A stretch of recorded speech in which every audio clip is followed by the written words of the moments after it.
창세기 22장은 사실은 여러분이 너무나 많이 들었던 본문이기 때문에 여러분 나름대로 가지고 있는 영적인 교훈들이 분명히 있을 겁니다. 근데 저는 교훈도 교훈이지만 여러 가지 질문을 하게 돼요. 내가 정말 나를 사랑한다면 내 사랑하는 독자 아들 이삭을 번제로 바쳐라. 여러분, 이거 너무 잔인한 명령 아닙니까? 생각해보면 어떤 조폭들이나 충성다짐할 때 쓰는 그런 명령들 같아요. 그리고 이 하나님의 명령은 하나님이 지금껏 약속하셨던 언약과 배치되는 모순되는 명령이에요. 끊임없이 아들을 주시겠다, 그 아들로 통해서 큰 민족을 이루겠다, 그 민족으로 하나님의 나라를 이루겠다고 말씀하셨어요. 그리고 아들을 주셨는데 그 아들을 번제로 바치라는 거예요. 그러면 하나님께서 말씀하셨던 하나님의 나라 큰 민족은 다 파기되는 것이죠. 그러니까 당신이 약속하셨던 언약과는 배치되는 명령을 지금 하고 있는 모순이죠. 모순을 스스로 말씀하고 있는 거예요. 성경에 하나님은 인신제사를 금하고 계세요. 가나안 땅에 열광주의자들이 사람을 바쳐서 신을 흥분하게 하는 인신제사들이 있었는데 하나님은 그것을 분명히 원치 않으시는데 어떻게 인신제사, 번제를 아들을 번제로 바치라고 하는가? 이것도 말이 안 되죠. 이것을 지금 우리들에게 적용하면 이런 질문도 있어요. 아니, 예수 믿으면 자식을 바칠 만큼 그렇게 헌신해야 하며 하나님이 정말 그런 거 원하시는 하나님인가? 라고 하는 질문도 하게 되죠. 그러나 가장 고통스러운 질문은요, 이 질문이죠. 내가 아브라함처럼 할 수 있을까? 라고 하는 거예요. 내가 아브라함처럼 할 수 있을까? 여러분, 근데 오늘 본문을 저는 여러 번 읽어봤어요. 여러분, 근데 오늘 본문에 1절부터 19절까지의 중요한 특징이 있다면 오늘 본문을 잘 읽어보면 사랑하는 아들을 번제로 드리라고 하는 하나님의 명령 앞에 아브라함의 감정은 단 한 군데도 나와 있지 않아요. 아브라함이 슬펐다, 번뇌했다, 아브라함이 너무너무 지금 고통스러워하고 있다라고 하는 표현은 어떤 한 군데도 나오지 않아요. 아주 무미건조할 정도로 아브라함의 내면의 상태에 대해서는 아무런 기록을 하고 있지 않습니다. 오히려 아브라함이 아들을 바칠 준비를 철저히 하고 있는 것만 기록하고 있어요. 하나님은 아브라함에게 너 아들 이삭을 모리아산에 가서 번제로 드려라 라고 말씀하십니다. 아브라함은 아침에 일찍이 일어나서 하나님께서 말씀하신 곳으로 가죠. 망설임, 번뇌 이런 것을 찾아볼 수가 없어요. 여러분, 왜 없었겠어요? 아들을 지금 죽여야 되는 상황 가운데 아버지가 왜 고민과 번뇌와 생각이 없었겠어요? 근데 한 곳도 나와 있지 않아요.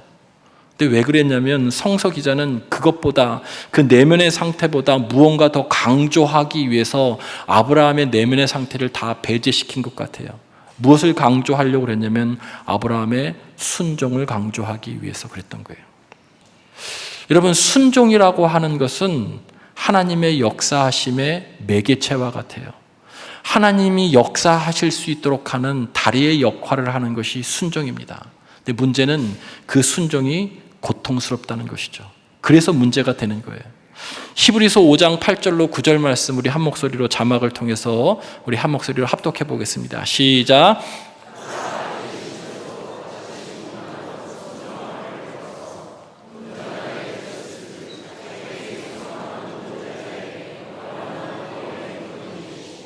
예수님에 대한 말씀이 있죠. 예수님도 당신의 받으실 고난을 순종함으로 결국 그 순종이 모든 자에게 영원한 구원이 되는 근원이 됐다는 거예요. 그분의 순종이 온 인류의 여러분 구원을 가지고 왔다는 것이죠. 이것을 우리들에게 적용하면 믿는 자의 순종이 하나님의 역사를 이루게 하는 중요한 역할을 한다는 거예요. 순종이 그만큼 중요한 것이죠. 그런데 아무리 그래도 그렇지 어떻게 아들을 번제로 드리는 순종이 가능할 수 있을까라는 거예요. 이 질문은 순종이 안 되는 근본적인 이유를 우리들에게 묻고, 아니 어떻게 아들을 드리는 순종을, 그리고 이렇게 모순될 수가 있느냐라는 거예요. 이 질문은 당연하기도 하지만 반대로 생각하면 이 질문 안에는 우리 인간이 가지고 있는 사고의 틀 안에 전능하신 아버지 하나님을 제안하기도 하는 질문이기도 해요. 하나님은 우리의 사고 체계에 갇혀 있는 분이 아니죠. 근데 우리는 끊임없이 하나님을 우리의 사고 체계에 가두어 놓으려고 하죠. 그 질문이 바로 이런 질문인 거예요. 여러분, 그 하나님을 만나는 경험이 여러분 우리가 생각하는 그 이상의 하나님, 우리의 사고에 넘어서는 그 하나님을 만나는 것을 우리들이 초월의 하나님을 경험한다라고 얘기합니다. 여러분, 초월이라고 하는 것은 우리가 살고 있는 이 땅의 실존을 넘어서는 영역이에요. 이 초월의 영역은 인간이 헤아릴 수 없는 영역이죠. 신비의 영역이에요. 아브라함이 무섭고 잔인하고 이해할 수 없었던 이 명령 앞에 순종했었던 가장 중요한 근본적인 이유는 그 초월의 하나님을 경험했기 때문에 그래요. 초월의 하나님을 경험했기 때문에. 여러분, 되돌아보면 아브라함은 창세기 12장부터 지금 22장까지 25년의 시간 가운데 순종의 길을 걸어왔고 순종 때문에 엎치락 뒤치락 했어요. 처음 하나님께서 아브라함을 부르실 때 그것도 이해할 수 없는 것이에요. 본토 친척 아비의 집을 떠나서 내가 지시하는 땅으로 가라. 여러분, 이거 쉬운 일이 아닌데 순종해서 떠났죠. 근데 순종한 것만 있는 것이 아니라 말씀한 것에 대해서 망설일 때도 있고 실수할 때도 있었어요. 그래서 애굽에 피신돼서 곤란당했고, 또 아내를 누이라고 속여서 곤란당했고, 그리고 하갈을 취함으로 인해서 가정이 어려웠어요. 하나님은 언약을 분명히 말씀하셨는데 어떨 때는 순종하지 못해서 여러 가지 실패를 반복하기도 했어요. 그러나 그럼에도 불구하고 하나님은 모든 상황 가운데 끝까지 언약을 이루시고자 초월적으로 역사하셔서 그를 이끌어 주셨죠. 그 정점이 뭐냐면 21장에 자기의 육체의 능력으로는 도무지 낳을 수 없는 아들 이삭을 실제로 낳은 거예요. 인간의 육체의 능력이 아니라 하나님의 언약의 성취로 나온 것이죠. 초월을 그의 삶에서 경험한 거예요. 마지막 강력하게. 물론 12장부터 끝까지 살아오는 과정 가운데 초월의 신비를 경험했지만 그 정점이 무엇이었냐면 아들을 낳은 것이었어요. 낳을 수 있는 상황이 아님에도 불구하고. 여러분, 이 초월의 경험이 다음 이해할 수 없는 말씀 앞에 순종할 수 있게 한 것입니다. 여러분, 그 앞에 초월의 경험이 없었다면, 초월의 절정이 없었다면 여러분, 이렇게 말도 안 되는 아들을 번제로 드리라고 하는 명령에 순종할 수 없었을 거예요. 그가 살아오면서 신비한 하나님을 경험했기 때문에, 그리고 그 절정을 경험해 봤기 때문에 이해할 수 없었지만 하나님의 말씀 앞에 순종할 수 있던 거죠. 여러분, 그래서 신앙생활에 경험, 하나님을 경험하는 것, 하나님의 신비를 경험하는 것이 대단히 중요합니다. 그것이 없으면 우리는 메말라요.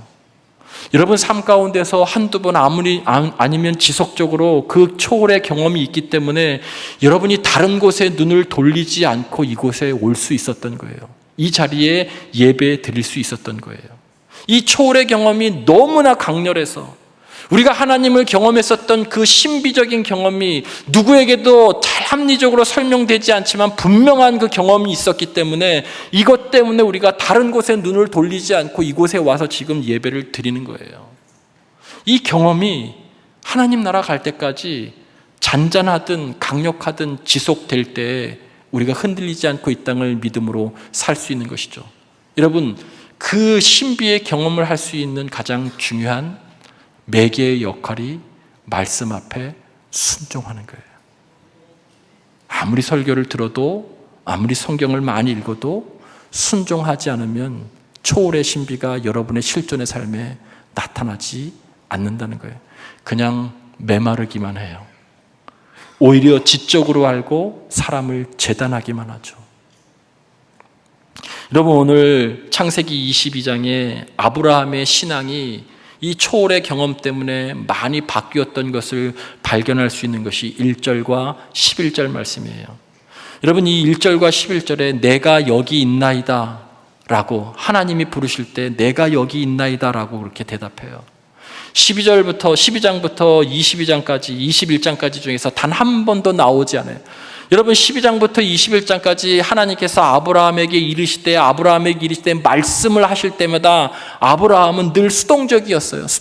그런데 여기에서만큼은 이제 내가 여기 있나이다라고 하나님이 부르실 때 능동적으로 대답해요. 왜 그러냐면 하나님의 초월을 경험했기 때문에 하나님께 방향을 맞추고 있는 아브라함을 발견할 수 있죠. 하나님의 신비, 초월을 경험하고 난 이후에 아브라함이 그의 신앙이 능동적으로 발휘하면서 영적으로 성장했다는 증거예요. 영적으로 성장한 또 하나의 증거가 있다면 그의 오늘 이 번제단에 이 아들을 드리는 거예요. 이전에는요, 여러분, 번제를 드린다, 예배 드린다라고 하는 거예요. 단을 쌓다라고 성경에 말씀하고 있어요. 아브라함에게 하나님께서 나타나셔서 내가 너에게 무엇을 해주겠다고 약속할 때마다 아브라함이 단을 쌓아요. 그런데 오늘은 이 10장은 아브라함에게 주신 약속의 성취가 지금 송두리째로 흔들리는 상황임에도 불구하고 모리아산에 가서 아들을 번제로 드리는 단을 쌓아요. 완전히 다르죠. 예전에는 뭐 해주겠다라고 했을 때 예배 드렸다는 거예요. 내가 너에게 뭘 약속할게, 해줄게 라고 했었을 때 예배 드렸다는 거예요. 그런데 지금은 자신의 그 삶이 그리고 하나님의 약속의 성취가 송두리째 위협받는 아들을 드리는 그런 번제의 단, 그 명령 앞에서도 그가 예배를 드리고 있다는 거예요. 왜 그랬을까? 25년의 과정 가운데 그가 끊임없이 하나님의 초월의 신비를 경험했기 때문에 가능했던 거예요. 여러분, 여기에 또 하나의 교훈이 있다면 오늘 9절부터 10절까지 말씀에, 여기 9절부터 10절에 대단히 중요한 동사들이 있어요. 옛 성경에는, 오늘 성경에는 결박하다라고 표현하고 있지만 옛 성경에는 묵다라고 표현하고 있어요. 쌓고 묻고 올려놓고 잡으려 했다는 거예요. 아브라함이 아들 이삭에게 한 행동이죠. 본문은 아브라함이 지금 이 아들을 번제단에다가 묶어놓고 올려놓고 칼로 잡으려고 하는 그 동사를 강조하고 있어요. 여러분, 근데 창세기 22장 2절 말씀에 보면 이삭을 설명할 때 이렇게 설명해요. 내 아들, 내 사랑하는 독자 이삭. 내 아들, 내 사랑하는 독자 이삭. 그냥 이삭이라고 얘기하면 되는데 내 아들, 내 사랑하는 독자 이삭이라고 반복하죠. 하나님께서 이렇게 반복하는 이유가 뭐냐면 아브라함아, 너에게 있어서 이 이삭이 너의 희망이구나라고 하는 거예요. 맞죠? 근데 그 희망을 누가 주셨냐면 하나님이 주신 거거든요. 하나님은 뭘 묻고 있냐면 넌 너의 희망을 묻고 잡아서 나에게 드릴 수 있느냐를 묻고 있어요. 우리에게 적용하면 이런 거죠. 내가 이삭을 주었다는 거예요. 그런데 너는 준 나를 소망 삼아서 사는 것이 아니라 어느 순간에 이 이삭을 너의 소망 삼아서 살아가고 있구나 라고 하는 거예요. 완전 다르죠. 제가 예전에도 한번 예화로 드렸어요. 저희 집에 아버님이 오시면 저희 아버님은 늘 들어오자마자 지갑을 여셔서 손자들에게 이렇게 노란 거를 이렇게 줍니다. 어렸을 때는요, 애들이 이 돈의 가치를 몰라가지고요, 그냥 받으면서도 할아버지를 허그해요. 그리고 할아버지를 기뻐해요. 근데 애들이 중학교, 고등학교가 돼서 돈의 가치를 알고 난 다음엔요, 할아버지가 들어오면요, 할아버지 존재 자체보다 할아버지 지갑에서 나오는 노란 것을 더 기뻐해요. 이 차이인 거죠. 너가 정말 내가 너에게 준 너의 능력이 아니라 내가 너에게 언약을 성취하기 위해서 준 이 이삭이 너의 소망이냐, 준 내가 너의 소망이냐라는 것을 묻고 있어요. 너 그것을 묻고 잡아서 내게 바칠 수 있느냐, 아들이 소망이냐, 내가 소망이냐는 것을 묻고 있는 거예요. 이건 우리들에게 있어서 대단히 중요한 질문입니다. 하나님이 여러분에게 많은 것을 주셨어요. 자녀도 주셨고요, 물질도 주셨고요, 건강도 주셨고요. 여러분, 그런데 우리는 그것을 소망 삼아서 살고 있습니까? 주신 분을 소망 삼아서 살고 있습니까? 주신 것에 매몰되어서 살고 있습니까? 하나님께 집중하면서 살고 있습니까? 창세기 22장은 성경에 사실은 이런 표현이 없는데 이 아브라함이 아들 이삭을 번제로 바친 것 때문에 어느 순간부터 믿음의 조상 아브라함, 창세기엔 그런 표현이 없어요. 근데 믿음의 조상 아브라함이라고 우리가 그렇게 이야기하죠. 그래서 이 믿음의 조상이라고 하는 표현 때문에 이가 어떠한 반열에 올라간 것처럼, 그래서 이는 더 이상 어떤 시험과 유혹도 받지 않는 그런 사람으로 우리가 인식될 수 있지만, 그러나 성경은 그렇게 말하고 있지 않습니다. 여러분, 이 창세기 22장에 넘어가면 아브라함의 이야기는 조금 나오다가 끝나요. 사라는 다음 장에서 죽게 되죠. 여러분, 아브라함도 여전히 인간이에요. 아무리 이삭을 바치는 순종을 했어도 그도 여전히 인간이에요. 그걸 설명하고 있는 것이 이 그림이죠. 여러분, 나침판이라고 하는 것은 늘 북쪽을 향하고 있습니다. 끊임없이 북쪽을 지향하고 있어요. 그런데 서쪽으로나 동쪽으로 몸을 움직이면 바늘이 심각하게 떨다가 다시 북쪽을 향하죠. 예전에 아브라함의 삶이 그랬어요. 애굽으로 피신했을 때, 하갈을 취했을 때 북쪽을 향하지 않고 동쪽과 서쪽을 향해서 그의 바늘이 많이 떨었죠. 그러나 지금 초월을 경험한 아브라함은 이제 늘 하나님을 지향하고 있는 거예요. 근데 저 바늘도 끊임없이 조금씩 미동하고 있어요. 옛날보다는 덜 움직인다는 거예요. 그러나 방향은 여전히 하나님께 맞추었다는 거예요. 우리도 신앙생활하면서 흔들릴 수 있습니다. 모순된 상황, 그리고 암울한 현실 앞에서 하나님의 이해할 수 없는 명령을 받을 때마다 흔들릴 수 있어요. 고통스러울 수 있어요. 그것이 3일길이에요. 우리의 인생의 전체를 의미하는 것이 바로 여기 나와 있는 3일길이에요. 우리는 끊임없이 살아가면서 아마 번뇌하고 고민하고 기도하고 고통 가운데 하나님의 말씀을 순종할 것인가 말 것인가 라고 하는 그 기로에 서기도 하고, 순종했을 때 하나님의 신비를 경험하면서 영적으로 성숙해가는 그런 과정 전체를 설명하는 것이 아브라함이 모리아 산으로 가는 3일길이에요. 근데 이 3일길의 핵심은 고통이라는 게 고통. 순종하지만 너무나도 고통스럽다는 거예요. 근데 이 순종의 과정을 통해서 영적으로 성장한다는 거예요. 하나님을 알아간다는 것이죠.